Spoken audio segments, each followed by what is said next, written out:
ตั้งแต่มือเริ่มโครงการเก็บกู้ระเบิดอยู่สปป.ลาวแต่ปี 1996 จนมาฮอดปัจจุบัน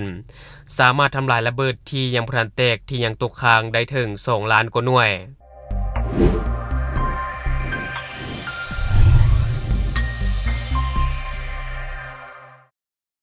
สบายดีท่านผู้ชมยินดีต้อนรับเข้าสู่รายการ Talk the New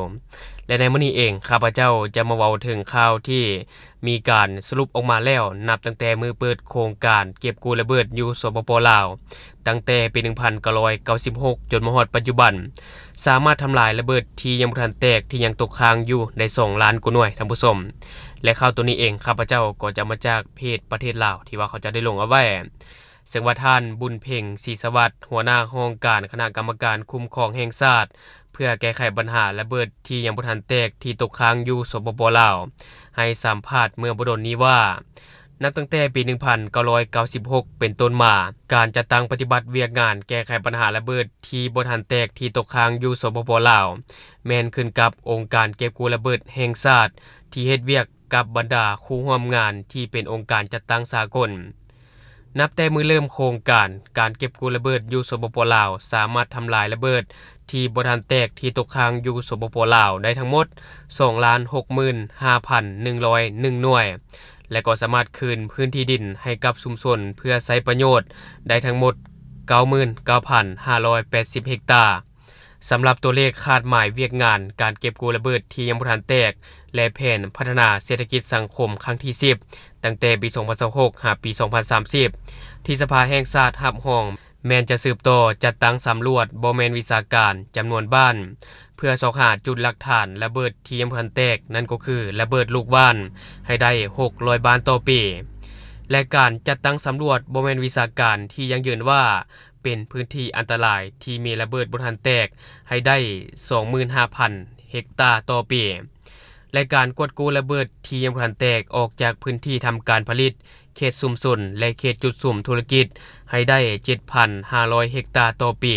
และโฆษณาศึกษาความเสี่ยงจากระเบิดที่ยังบ่ทันแตกให้ได้ 1,500 เทื่อบ้านต่อปีซึ่งว่าการขยายหลักสูตรเข้าในสถาบันศึกษาต่างๆให้ได้ 500 แห่งต่อปีและการฟื้นฟูปิ่นปัวและพัฒนาชีวิตการเป็นอยู่ของผู้ถูกขอหายจากระเบิดที่ยังบ่ทันแตกให้ได้ 1,200 คนต่อปีซึ่งว่าท่านบุญเพ็งศรีสวัสดิ์ก็ยังได้ฮู้อีกว่าเฉพาะห้องการคณะกรรมการคุ้มครองแห่งชาติเพื่อแก้ไขปัญหาระเบิดที่ยังบ่ทันแตกที่ยังตกค้างอยู่สปป.ลาวหรือว่าห้องการคสกลก็ได้รับการชี้นำพาอย่างใกล้ชิดจากองค์การจัดตั้งภาครัฐเพื่อเคลื่อนไหวจัดตั้งปฏิบัติเวียกงานถึงว่าพวกเฮาจะมีความคืบหน้าที่สำคัญแต่ว่าภัยอันตรายจากระเบิดที่ยังบ่ทันแตกที่ยังตกค้างอยู่สปป.ลาวก็ยังคงเป็นสิ่งที่ท้าทายอันใหญ่หลวงและสับสนที่เรียกร้องให้มีความมุ่งมั่นของชาติอย่างต่อเนื่องซึ่งว่าเฉพาะห้องการคณะกรรมการคุ้มครองแห่งชาติเพื่อแก้ไขปัญหาระเบิดที่บ่ทันแตกที่ยังตกค้างอยู่สปป.ลาวก็ได้รับการชี้นำพาอย่างใกล้ชิดเพื่อจะตั้งปฏิบัติเวียกงานเวียกโฆษณาศึกษาความเสี่ยงจากระเบิดที่ยังบ่ทันแตกแม่นเวียกงานหนึ่งที่ว่ามีความสำคัญที่สุดซึ่งว่าได้บรรลุผลสำเร็จอันเป็นน่าภูมิใจเป็นต้นนับตั้งแต่ปี 1996 จนมาถึงเดือนสิงหาคม 2025 ได้จัดกิจกรรมโฆษณาศึกษาอบรมได้ทั้งหมด 4,418 บ้านจัดกิจกรรมแล้ว 41,205 ครั้งมีผู้ได้รับผลประโยชน์ทั้งหมดอยู่ที่ 5,608,152 คนในนั้นประกอบมีแม่หญิงและเด็ก 2,755,721 คนซึ่งว่าผลสำเร็จนี้ได้ช่วยเฮ็ดให้พ่อแม่ประชาชนเด็กหญิงและก็เด็กชายมีความรู้เกี่ยวกับความอันตรายจากระเบิดที่ยังบ่ทันแตกและรู้วิธีหลีกเลี่ยงและป้องกันอุบัติเหตุได้อันนี้ก็จะเป็นเนื้อในข่าวท่านผู้ชมที่ว่าข้าพเจ้าได้ไปเอามาจากเพจประเทศลาวที่ว่าเขาจะได้ลงเอาไว้ก็ถือว่าเป็นข่าวที่น่าสนใจเกี่ยวกับการเก็บกู้ระเบิดที่ยังบ่ทันแตกที่ยังตกค้างอยู่สปป.ลาวซึ่งก็ถือว่าเป็นจำนวนที่มหาศาลเนาะหลายคนก็น่าจะรู้แล้วว่าลาวนี่นะถูกทิ่มระเบิดหลายส่ำใดตอนในปัจจุบันนี้ก็ถือว่ามีการเร่งเก็บกู้ระเบิดขึ้นมาอยู่แล้วก็มีการเผยแพร่โฆษณาให้กับเด็กน้อยหรือว่ากลุ่มคนที่มามีความเสี่ยงให้รับรู้และนับตั้งแต่มือเริ่มโครงการเก็บกู้ระเบิดตั้งแต่ปี 1996 จนมาฮอดปัจจุบัน สามารถเก็บกู้ระเบิดได้เพียงแต่2ล้านกว่าหน่วยเท่านั้นซึ่งว่าใช้ระยะเวลาในการเก็บกู้มาเกือบจะ30ปีแล้วท่านผู้ชมเนาะสามารถเก็บกู้ได้เพียงแต่2ล้านกว่าหน่วยและในจำนวนนี้ก็ยังบ่ได้เศษเสี้ยวของระเบิดที่ยังบ่ทันแตกที่ยังตกค้างอยู่ในสปป.ลาวเพราะว่ามันมีหลายล้านหน่วยท่านผู้ชมบัดนี้ซะก็ถือว่าจบไปข่าวนี้และบัดนี้ข้าพเจ้าจะพาท่านผู้ชมไปติดตามอีกหนึ่งข่าวที่ว่าข้าพเจ้าได้มาจากเว็บไซต์หนังสือพิมพ์ลาวพัฒนาที่ว่าเขาจะได้ลงเอาไว้เกี่ยวกับญี่ปุ่นช่วยเหลือด้านเสบียงอาหารฉุกเฉินให้แก่ชุมชนที่ด้อยโอกาสในสปป.ลาวมูลค่า 1.3 ล้านดอลลาร์สหรัฐท่านผู้ชมเนาะซึ่งว่าในช่วงนี้ญี่ปุ่นก็ถือว่าให้การช่วยเหลือลาวโดยตลอดมาก็คือในเมื่อวันที่9ธันวาคม2025องค์การอาหารโลกแห่งสหประชาชาติและรัฐบาลญี่ปุ่นได้ลงนามในข้อตกลงใหม่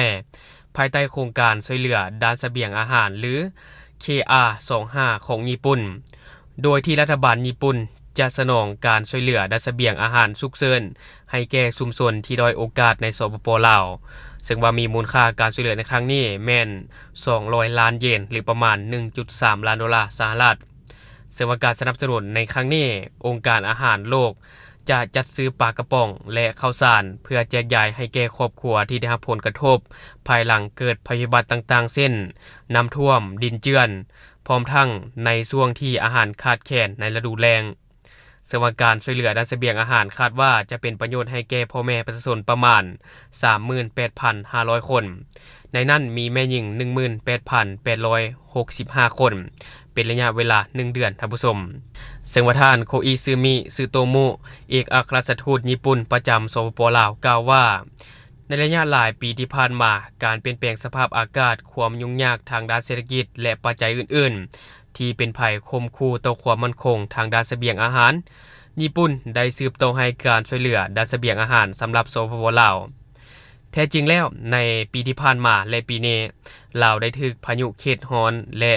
พายุไต้ฝุ่นพร้อมด้วยภัยน้ำท่วมที่เกี่ยวข้องพัดถล่มซ้ำแล้วซ้ำอีกถึงว่าการช่วยเหลือด้านอาหารนี่เป็นเพียงมาตรการชั่วคราวเท่านั้นพวกเราหวังว่ามันจะช่วยลดพ้นความยุ่งยากเฉพาะหน้าของผู้ที่ต้องการความช่วยเหลืออยู่ในสปป.ลาวและช่วยให้พวกเขาสามารถแก้ไขปัญหาสิ่งที่ท้าทายต่างๆในอนาคตได้ด้วยตัวเองซึ่งว่าท่านมาร์กอ่านเดสโปรผู้ตั้งหน้าและอำนวยการองค์การอาหารโลกประจำประเทศลาวกล่าวว่าการช่วยเหลือด้านเสบียงอาหารของญี่ปุ่นได้เป็นประโยชน์แก่ชุมชนบทที่ได้รับผลกระทบจากภัยพิบัติและความบ่มั่นคงด้านเสบียงอาหารในช่วงเวลาที่ยุ่งยากชุมชนบทหลายแห่งในประเทศลาวพยายามต่อสู้เพื่อรับมือและฟื้นตัวจากผลกระทบเช่นน้ำท่วมการสูญเสียผลปลูกหรือว่าราคาอาหารที่ผันผวนสูงซึ่งว่าการช่วยเหลือด้านเสบียงอาหารฉุกเฉินของญี่ปุ่นนี่เป็นการส่งเสริมความอาจสามารถในการรับมือต่อกับเหตุการณ์ฉุกเฉินของประเทศและช่วยรับประกันว่าครอบครัวที่ได้โอกาสจะได้รับการช่วยเหลืออย่างว่องไวเวลาเกิดวิกฤตและที่ผ่านไปก็จะเป็นในข่าวท่านผู้ชมที่ว่าญี่ปุ่นได้ให้การช่วยเหลือด้านเสบียงอาหารแก่ประชาชนที่ได้รับผลกระทบโดยเฉพาะก็แม่นอยู่ในเขตชนบทเนาะซึ่งว่าในช่วงที่ผ่านมาก็เกิดวิกฤตต่างๆว่าจะเป็นน้ำท่วมเนาะโดยเฉพาะก็แม่นน้ำท่วมนั่นแหละโดยเฉพาะก็แม่นอยู่ภาคเหนือของลาวที่ว่าได้รับผลกระทบหลายอยู่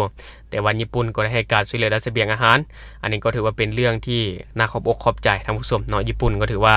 ช่วยลาวในหลายด้านและทั้งหมดก็คือสิ่งที่ข้าพเจ้าอยากจะนำเสนอในมื้อนี้สำหรับท่านผู้ชมคนใดที่เบิ่งคลิปของข้าพเจ้าอยู่ยังบ่ได้กดติดตามช่องยังบ่ได้กดกระดิ่งแจ้งเตือนก็อย่าลืมไปกดเพื่อเป็นกำลังใจให้ข้าพเจ้าได้ผลิตคลิปดีๆแบบนี้ออกมาเรื่อยๆหรือสำหรับท่านผู้ชมคนใดที่อยากตามนิติเตียนก็สามารถฝากไว้ได้ภายใต้คอมเมนต์ของข้าพเจ้าและจะเข้าไปอ่านและก็ตอบแลกเปลี่ยนประสบการณ์นำกันอย่าลืมสนับสนุนกันด้วยการกดติดตามช่องขอขอบใจ